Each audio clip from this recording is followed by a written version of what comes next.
প্রথমবারের মতো ঘোষণা হলো বগুড়া সিটি কর্পোরেশনের প্রস্তাবিত বাজেট। 2026-27 অর্থ বছরে বগুড়া সিটি কর্পোরেশনের বাজেট ঘোষণা হয়েছে 1417 কোটি 43,52,797 টাকা। আজ নগরীর শহীদ টিটু মিলনায়তনে সিটি প্রশাসক এমআর ইসলাম স্বাধীন এই বড় অঙ্কের বাজেটের ঘোষণা করেন। সর্বমোট আমাদের বাজেট আমরা প্রণয়ন করছি 1417 কোটি 43,52,797 টাকা। বগুড়া 2026-27 অর্থ বছরের এই বাজেট নিয়ে আমরা এগিয়ে যাচ্ছি ইনশাআল্লাহ। এবারের বাজেটে উন্নয়ন খাতে রাখা হয়েছে বড় বরাদ্দ। উন্নয়ন খাতে মোট বরাদ্দ রাখা হয়েছে 630 কোটি টাকা।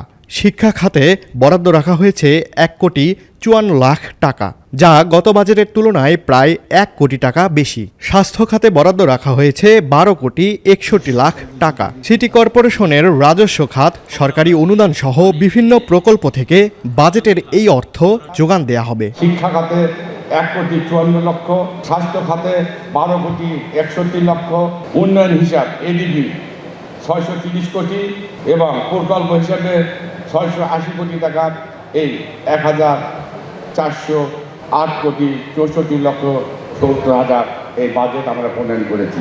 এবারের বাজেট গত বছরের পৌরসভার বাজেটের থেকে প্রায় 1,300 কোটি টাকা বেশি।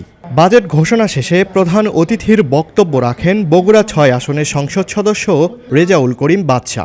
আজকে নবসৃষ্ট বগুড়া সিটি কর্পোরেশনের প্রথম বাজেটে আমরা উপস্থিত থেকে আমরা ইতিহাসের সাক্ষী হয়ে গেলাম এবং আমাদের প্রশাসক তিনি ইতিহাস সাক্ষী হয়ে থাকবেন প্রথম প্রশাসক হিসাবে।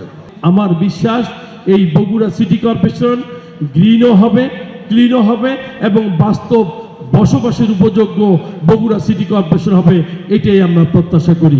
ইনশাআল্লাহ আমরা এই বাজেটে আমরা বগুড়াবাসী অত্যন্ত আনন্দিত। বাজেট ঘোষণা শেষে বিভিন্ন শ্রেণী পেশার মানুষের মতামত গ্রহণ করা হয় অনুষ্ঠানে। বাজেটে সড়ক উন্নয়ন, শিক্ষা, স্বাস্থ্যসেবা, পরিচ্ছন্নতা, বজ্র ব্যবস্থাপনা, যানজট নিরসন, ফুটপাত দখলমুক্তকরণ ও মশক নিয়ন্ত্রণ কার্যক্রমে গুরুত্ব দেওয়া হয়েছে। এবারের বাজেটের মাধ্যমে জনকল্যাণমুখী সিটি কর্পোরেশন হিসেবে বগুড়া প্রতিষ্ঠিত হবে এবং গ্রিন সিটি বাস্তবায়নের পথ সুগম হবে, এমনটাই মনে করছেন সাধারণ মানুষ।